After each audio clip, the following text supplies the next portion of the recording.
حدیث میں آتا ہے لو کان بعدی نبی لکان عمر، میرے بعد نبی ہوتا تو عمر ہوتا رضی اللہ تعالیٰ عنہ. یہ حضرت یہی علی کے لیے حدیث سنیں ہے. سنیں سنیں یہ حضرت مستند حدیث حضرت علی کے سنیں لیے حضرت. آپ نے فرمایا کہ اگر میرے بعد نبی ہوتا تو علی ہوتا. 50,000 حوالے میں کل لا کے دکھا سکتا ہوں اہل سنت کے. یہ بات ایسی بات حضرت نہیں، حضرت عمر کے لیے نہیں.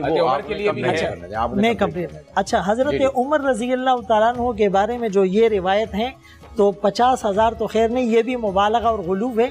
انشاءاللہ میں اس پر حضرت میری بات سنیں، حضرت میری بات سنیں، حضرت میری بات سنیں. تو حضرت عمر رضی اللہ تعالیٰ عنہ کے بارے میں یہ روایت ہے. اچھا، حضرت علی رضی اللہ تعالیٰ عنہ کے بارے میں کیا روایت ہے وہ علامہ صاحب غور سے سن لیں. میں پوری روایت پیش کرنے لگا ہوں ماشاءاللہ. ارشاد الحمدللہ ماشاءاللہ. with evidence and references. آپ صلی اللہ علیہ وسلم نے فرمایا اے علی تم میرے لیے ایسے ہو جیسے موسیٰ علیہ السلام کے لیے ہارون. پوری حدیث یہ سنیں سنیں. اسی حدیث کے آخر میں آپ صلی اللہ علیہ وسلم نے فرمایا لیکن نبوت کا دروازہ بند ہو گیا. تو یہ پوری حدیث یہ ہے اور اس کے ریفرنسز میں ایٹ اے ٹائم اسی وقت اپنے موبائل سے آپ کو دکھا سکتا ہوں. تو حضرت علی رضی اللہ تعالیٰ عنہ کے بارے میں بھی رسول اللہ صلی اللہ علیہ وسلم نے یہ فرمایا. ایک جملہ بولنے دیں.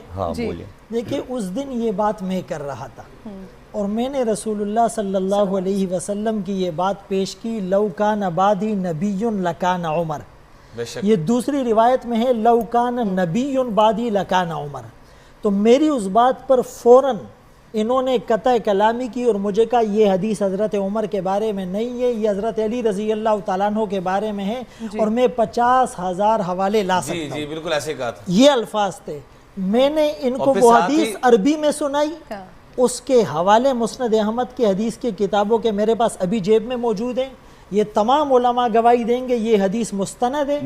یہ کی حیثیت سے یہ ہمارا فرض بنتا ہے کہ ہم لوگوں کو قرآن و سنت کی صحیح تصویر پیش کریں.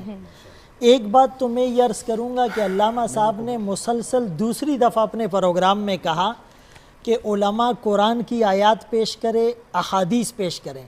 الحمدللہ سارے پروگرام اس وقت ریکارڈ پر موجود ہے. ہم سب نے جتنی قرآنی آیات پڑھی، جتنی احادیث ہم نے پیش کی، تو علامہ صاحب صرف کہتے رہے لیکن قرآن کی آیات ان کی زبان پہ نہیں آئی، رسول اللہ صلی اللہ علیہ وسلم کی احادیث زبان پہ نہیں آئی. مجھے میرے لاکھوں فالوورز اور جن کو میں ریپریزنٹ کرتا ہوں وہ کہتے کہ آپ ان سے وہ 50,000 حوالے مانگے جنہوں نے حضرت عمر رضی اللہ تعالیٰ عنہ کے لو کان بعدی نبی لکان عمر پر اعتراض کیا تھا. حضرت سیدنا ابوبکر صدیق رضی اللہ تعالیٰ، حضرت عمر فاروق رضی اللہ تعالیٰ، حضرت عثمان غنی رضی اللہ، حضرت مولا مشکل کشا علی المرتضیٰ رضی اللہ تعالیٰ، عشرہ مبشرہ، آپ ان سب کی عزت و اکرام فرماتے ہیں. میں جو کوشش کر رہا ہوں یہ جو فیس بک پہ ہو رہا ہے، ہاں کلیئر کریں. سب سے بڑی کوشش میری کیا ہے کہ سرکار دو عالم کے کردار کو محفوظ کر دیں آپ. اور کوئی بھی آپ دیکھیں نا ختم نبوت پہ کتنا ہی سارا بحث چل رہا ہے. اس دن آپ نے اسمبلی کا مسئلہ جو تھا اس کو آپ نے کہا کہ کیسے یہ ہو گیا، اور تو ہمارے سامنے جو بڑے مسئلے ہیں ان کو ہم حل کر لیں. یہ سارے مسئلے فیس بک وغیرہ کے حل ہو جائیں گے کہ ہم متفق ہو جائیں اس بات پر کہ ایک لفظ بھی ہم سرکار دو عالم کے خلاف نہیں سن سکتے اور نہ سنیں گے.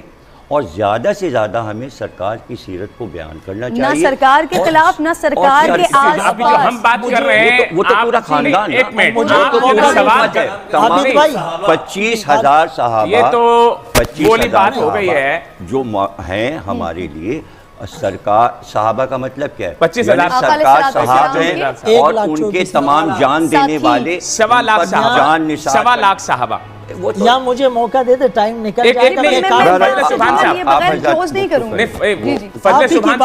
یہ والا جملہ تو آپ کہیں نا کہ ہاں آپ توہین حرام سمجھتے ہیں تمام. میں ابھی آ رہا ہوں، ابھی پروگرام بھائی آپ ایک جملہ تو بولیں. یہ کیا بات ہو گئی؟ تاثر صحیح جا رہا ہے مطلب علامہ صاحب کی غلط ہو رہا ہے فیس بک پر. نہیں، آپ تو حرام سمجھتے ہیں نا.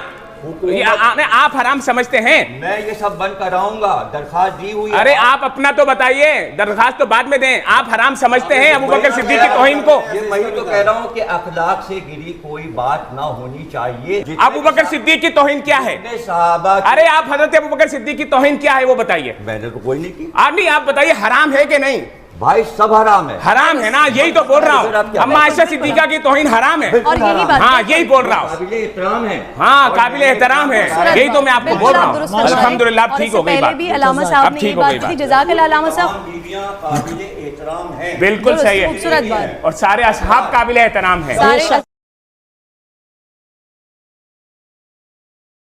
ازواج قابل احترام ہے، اہل بیت بھی قابل احترام ہیں۔ جی جی، یہی وہ چیز تبرع جو ہمارے ہاں واجب ہے، ہمارے یہاں تبرع واجب ہے۔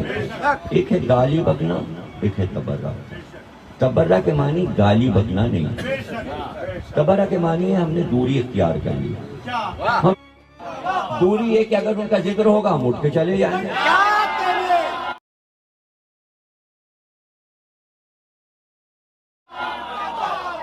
اٹھ کے چلے جانا سب سے بڑا تبرع ہے۔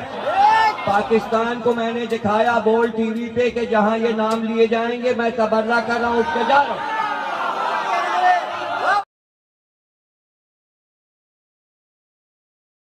یہ حضرت عمر رضی اللہ تعالیٰ عنہ تو وہ ہے جن کے بارے میں نبی علیہ السلام نے فرمایا عمر تیرے نام سے شیطان بھاگتا ہے۔ مفتی عابد مبارک صاحب نے جو باتیں کی یہ ہمارے دلوں کی ترجمانی ہے، خدا کی قسم یہ ہمارے دلوں کی آواز ہے کہ ہمارے صحابی رسول پر کوئی تبرع کرے، کوئی تان اور تشنیع کرے، ہماری زندگیاں نچھاور، ہماری جوانیاں، ہماری اولادیں نچھاور۔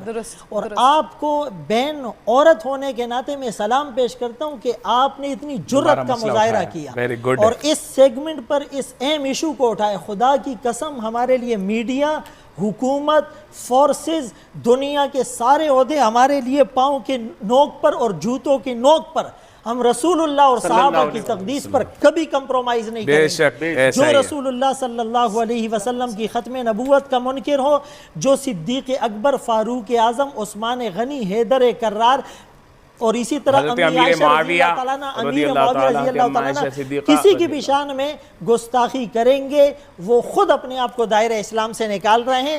تو ہم تو یہ میسج دیتے ہیں کہ ہمیں تو آپ موضوع دیں، ہم حیدر کرار پر اتنی آیات پیش کریں گے کہ آپ اس کو گن نہیں سکتے۔ ہم اردو کتابوں کے اور صرف اشعار کے اور فلاسفرز کے نام نہیں لیتے، ہم تو چیلنج کرتے ہیں۔